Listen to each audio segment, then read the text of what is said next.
Lorsque l'on vient d'intégrer une nouvelle entreprise, que faire si le poste que l'on occupe n'est pas à la hauteur des attentes que l'on avait ?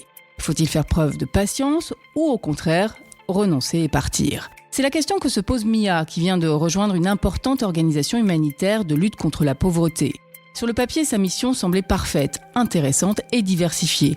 Mettre en place des systèmes de données et de reporting, travailler aux côtés d'un manager expérimenté, définir des indicateurs clés de performance, mais aussi la possibilité, une fois par mois, de travailler sur le terrain pour aider les populations en difficulté. Mais son premier jour chez Rescue calma vite son enthousiasme. Personne pour l'accueillir à son arrivée, un bureau sombre et exigu, sans ordinateur, ce qui lui laissa immédiatement penser que personne ne l'attendait, un manager absent et peu impliqué, et surtout un périmètre de poste qui s'avère finalement moins intéressant qu'annoncé. Mia devrait-elle renoncer, chercher un autre poste, essayer de retourner éventuellement dans la start-up qu'elle a quittée pour rejoindre Rescue, ou doit-elle persévérer et faire part de ses attentes comme de ses exigences? Choix cornélien, forcément. Cette étude de cas a été menée par Marcello Russo, qui dirige le Global MBA de la Bologna Business School, et Gabriel Morandin, maître de conférences en comportement organisationnel à l'Université de Bologne.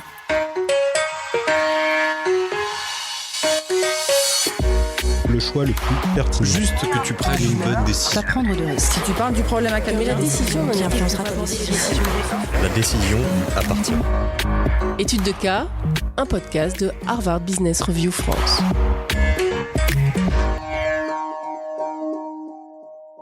La première journée de travail de Mia Ricci avait plutôt mal commencé. Pourtant, elle se réjouissait d'avoir décroché ce nouveau poste de manager programme chez Rescue, la plus ancienne et la plus grande organisation humanitaire de lutte contre la pauvreté dans le monde.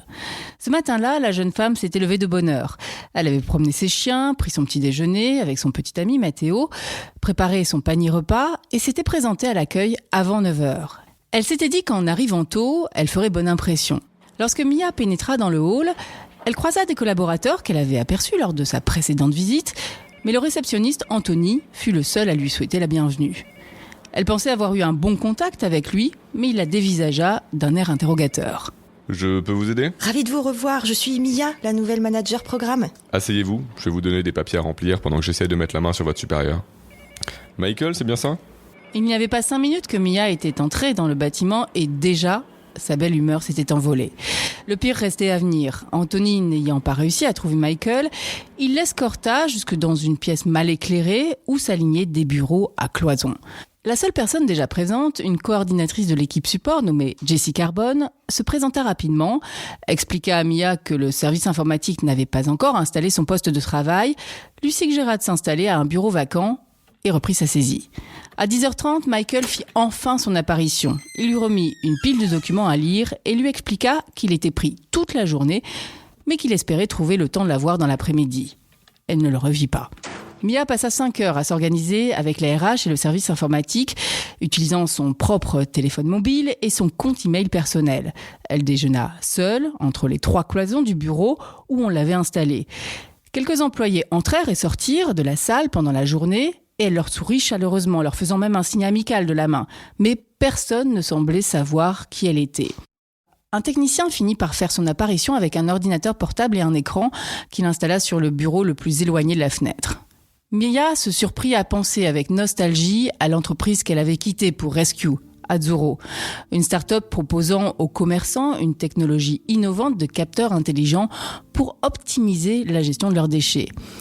Elle y était entrée juste après avoir obtenu son diplôme de management international à l'Université de Bologne et avait été promue analyste en moins de 4 ans. Elle appréciait son travail et ses collègues. Puis, elle avait rencontré Saul Rizzo, directeur des ressources humaines de Rescue, lors d'un événement de réseautage. Il lui avait parlé d'un poste dans le nouveau bureau de l'ONG, à Bologne, une des 92 agences que comptait Rescue à travers le monde. Et Mia avait été immédiatement intéressée. Il s'agissait notamment de mettre en place des systèmes de données et de reporting et de travailler avec un manager expérimenté de Rescue pour recenser les processus business critiques et définir des indicateurs clés de performance. Lors d'un entretien, quelques semaines plus tard, Saul lui avait proposé un salaire près de 2 fois supérieur à ce qu'elle gagnait chez Azzurro. Et il lui avait non seulement promis qu'elle aurait un plan de développement personnel, mais qu'elle pourrait aussi une fois par mois, travailler sur le terrain pour aider les populations en difficulté. Il n'y avait pas hésité, s'était dit la jeune femme, soutenue dans sa décision par son petit ami Matteo. À présent, alors qu'elle envisageait de réserver un rendez-vous avec Michael pour le lendemain, l'obligeant en somme à faire son devoir envers une nouvelle collaboratrice, Mia commençait à douter de son choix. Au même moment, elle reçut un texto de Matteo. Alors, comment ça s'est passé ? Elle répondit avec l'emoji du pouce baissé et d'un « J'ai besoin d'un verre, on se retrouve à l'endroit habituel ?»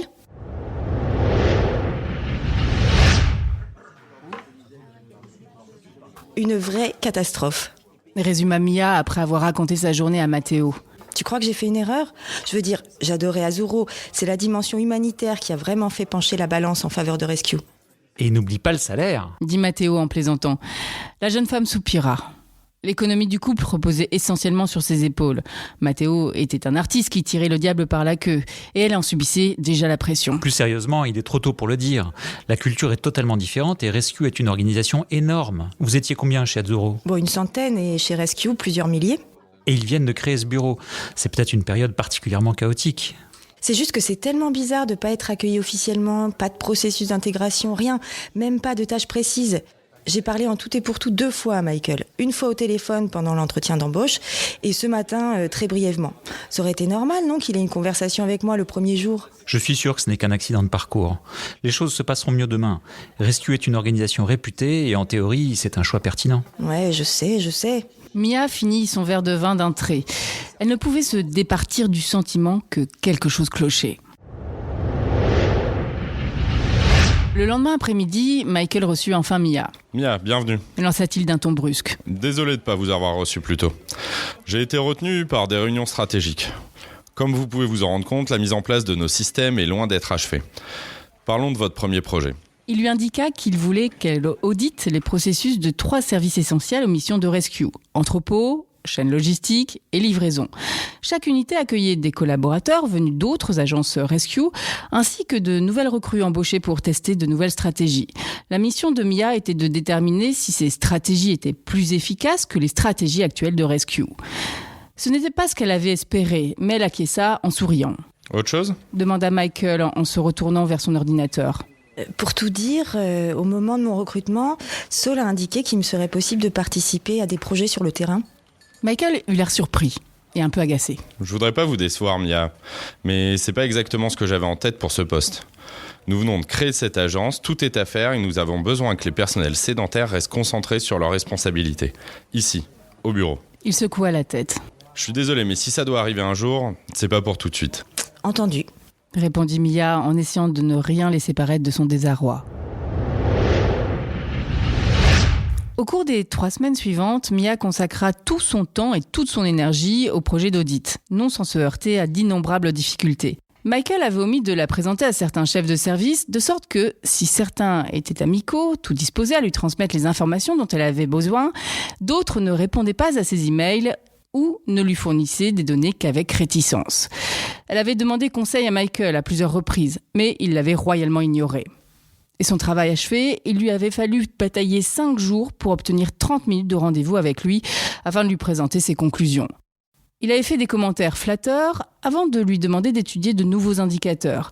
Elle avait alors évoqué la possibilité d'élargir ses attributions, mais le téléphone de Michael avait sonné et il l'avait congédié d'un geste de la main. Désolé, il faut que je prenne cet appel. Reparlons-en la prochaine fois que nous nous verrons. Ayant désespérément besoin de se confier à quelqu'un, Mia demanda à Jessie si elle rencontrait les mêmes difficultés avec Michael. Il n'y est pour rien. C'est cette organisation tellement bureaucratique. Il doit soumettre toute idée nouvelle à la hiérarchie.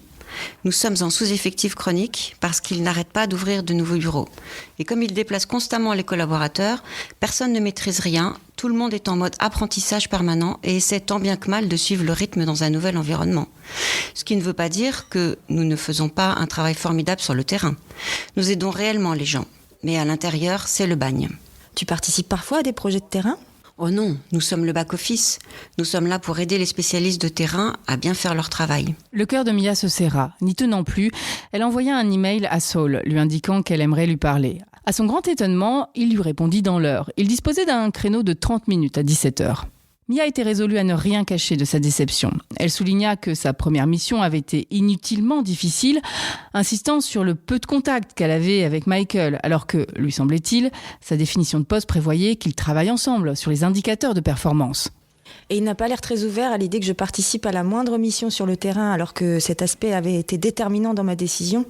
Saul eut l'air ennuyé. Je sais, et je lui ai dit. À mon avis, les audits ne sont que la première étape. Les missions seront bientôt plus intéressantes. Il est possible qu'il ait oublié notre discussion. Les choses sont vraiment compliquées en ce moment. Il lui demanda d'être patiente et lui promit de parler à Michael. Nous avons de la chance de vous avoir, Mia. Voyons ce qu'on peut faire pour essayer d'améliorer les choses. Ce soir-là, Mia faisait la vaisselle après le dîner lorsque son téléphone bipa, lui indiquant qu'elle avait reçu un email. C'était Michael. Elle demanda à Matteo de la rejoindre dans la cuisine et lut le message à haute voix. Cher Mia, je vous écris pour vous dire que j'ai une discussion avec Saul ce soir. Nous avons parlé de votre poste et des déconvenus que vous avez pu rencontrer jusqu'à présent. Étant donné les exigences de mon poste, il m'est difficile de rencontrer régulièrement tous les membres de mon équipe. Mais nous pouvons mettre en place un point hebdomadaire. Certaines tâches qui vous sont confiées sont fondamentales pour l'organisation et je souhaite que vous les conserviez. Mais il n'est pas exclu que nous puissions y adjoindre d'autres responsabilités correspondant mieux à vos aspirations. Cordialement, Michael. Matteo se tourna vers elle. Il regrette d'avoir été un chef lamentable depuis ton arrivée ou bien il est en colère contre toi parce que tu as parlé à Saul ? Je sais pas trop, il dit tout ce qu'il faut, mais le message est tellement froid, tellement convenu. Il a été plus ou moins obligé de l'envoyer, tu crois pas ? J'aurais peut-être pas dû le court-circuiter. Écoute, t'as essayé de lui parler, ça n'a servi à rien. Et il est évident qu'il n'était pas au courant de ce que Saul t'avait promis. Il fallait qu'ils aient une conversation. Même s'il dit tout ça sous la contrainte, au moins il le dit. Oui, mais est-ce que je peux le croire ? Faire confiance à l'entreprise. Ils ont une excellente réputation, mais vu de l'intérieur, c'est un vrai bazar. Matteo l'a pris dans ses bras. Tu n'es pas du genre à rester les bras croisés lorsque quelque chose ne te convient pas. Si c'est vraiment aussi pénible, il vaut peut-être mieux arrêter les frais. Bah oui, mais je fais quoi ? J'ai besoin de travailler ? Bien sûr, c'est ton salaire qui nous fait vivre. Mais qu'est-ce que t'as dit ta chef quand tu as quitté Azzurro ? Que tu pouvais revenir quand tu voulais ? Ouais, mais c'est toujours ce qu'on dit, non ? Non, il t'adorait là-bas. Mia sourit, mais elle était partagée. Je suppose que je pourrais aussi prendre contact avec des cabinets de recrutement ? Bah tu vois, t'as des options. Je sais, mais j'ai encore besoin de réfléchir à ce que je vais faire. Je suis là, si tu as envie de parler, tu le sais. Je soutiendrai ta décision.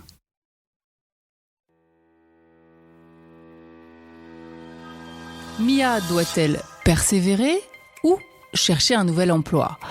Pour répondre à cette question, Harvard Business Review a fait appel à 2 expertes. Lorraine Baracco, tout d'abord. Elle est directrice du marketing produit de Sedenso. J'encouragerais Mia à se mettre dès à présent en quête d'un nouvel emploi. Elle doit aborder son expérience négative chez Rescue comme une opportunité de faire le point sur ce dont elle a réellement envie. Souhaite-t-elle s'orienter vers un parcours professionnel qui comporte du travail de terrain ? Un environnement de bureau éclairé par la lumière du jour, avec de vraies tables de travail, est-il important pour sa santé mentale ? Mia est une candidate au profil reconnu, susceptible d'intéresser de nombreuses entreprises. Elle a été recrutée par une grande ONG réputée qui a doublé son salaire. Elle dispose de revenus réguliers, ce qui lui laisse le temps de définir une stratégie et d'envisager d'autres options professionnelles. Rechercher un emploi est un travail en soi, mais cela en vaut la peine si la jeune femme parvient à en trouver un plus en accord avec ses objectifs et aspirations personnelles. J'ai vécu une situation similaire. Il y a quelques années, j'ai rejoint un média prestigieux.